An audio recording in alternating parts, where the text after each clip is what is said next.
Now we're going to look at leadership when you take up a new job. Obviously, we know first impressions, they matter. They really matter. You know, how you begin your new leadership job will set the foundations in place for your time in that role. You don't really get a second chance. So, you know, how you speak to people, the kind of questions that you ask, the things that you say, the decisions that you make in those early days, they will set the foundation for the rest of your time in that position. You know, there are books written about how to take on a new CEO role, for example, or a director role, you know, the things that you should look for and do in your first 100 days. And, you know, I've done some research into this and tried to pull together what are some of the key points that are talked about in these kind of books. Well, number one is make a plan. Make a plan of how you want to use your first, let's say, 100 days, your first 3 months. Maybe the plan might look something a little bit like this, and I know this is quite involved. It starts by thinking about the inputs. You know, what are the things that come into your team or into your organization in terms of the environment? You know, how does the context in which you work, how does that impact your team, your organization? What resources come into the organization in terms of time, money, people? What's the history of your team or your organization? You can then be thinking about the work that is done by your team or organization. You know, who does what? Why do they do it?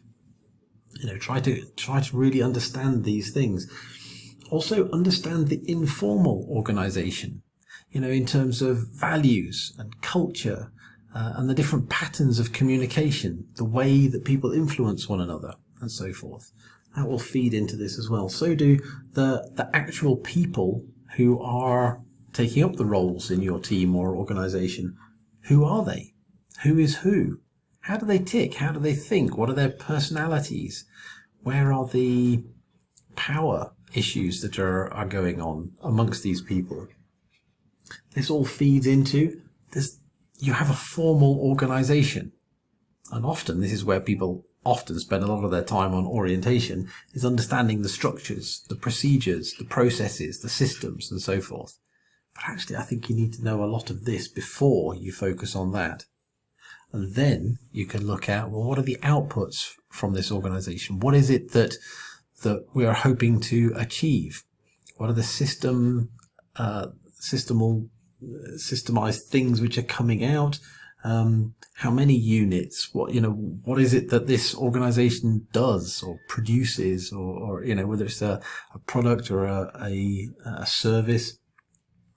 How does it affect different individuals?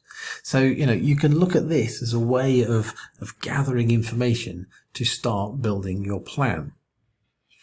You can then take some time to also think about what you are bringing to this role. You can evaluate yourself. You can think about your own strengths and weaknesses.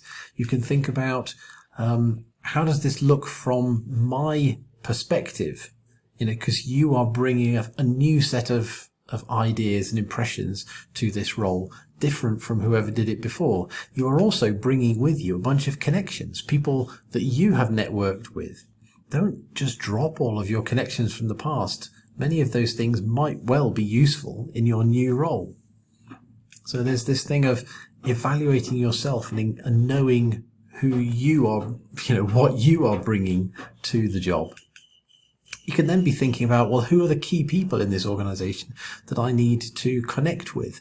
You know, there's going to be obviously your line manager, but there's also going to be your peers and your subordinates. And in fact, there's other people in the organization that you need to figure out who do I need to contact? Who do I need to connect with? Who is important for me in building, you know, as I engage into this role?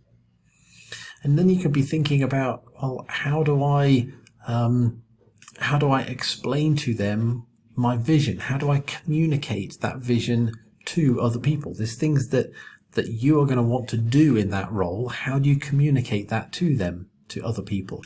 But similarly, how do you listen to these people? They don't know you on day one. How are they going to trust you? What can you put in place? How can you develop that trust so that you can also be hearing from them? So there's a need to be engaging the key people.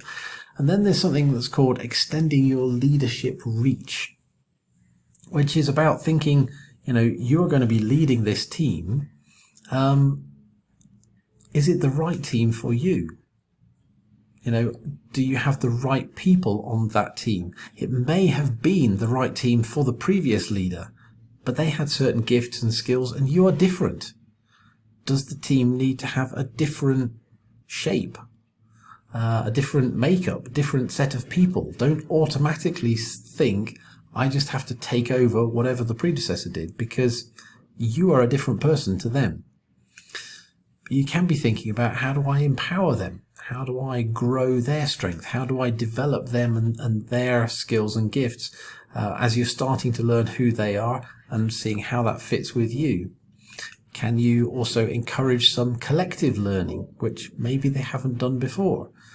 Certainly you need to be making sure that expectations are being set correctly between yourself and them. And you might want to plan your first meeting with them very carefully, because you want to kick off in exactly the right direction. So yeah, just be sort of thinking about, how does that first meeting go? Because that will be, there's a lot of first impressions that are made at that time. So yeah, there's that thing of sort of extending your leadership reach. And you can also be thinking, what might go wrong? What might go wrong? What can you do to anticipate the worst? Can you manage expectations? And I think it is good to make a plan for your succession, so that people already know in advance, are you planning to be there until you retire? Or are you planning to come and make a difference for 5 years and then change? Or are you going to be gone next week? People, are going to respond to you better if they know what your plans look like and what the expectations are. And some of that is about anticipating what could be going wrong and making that, just thinking those things through so that the expectations are set right with this new team that you are joining.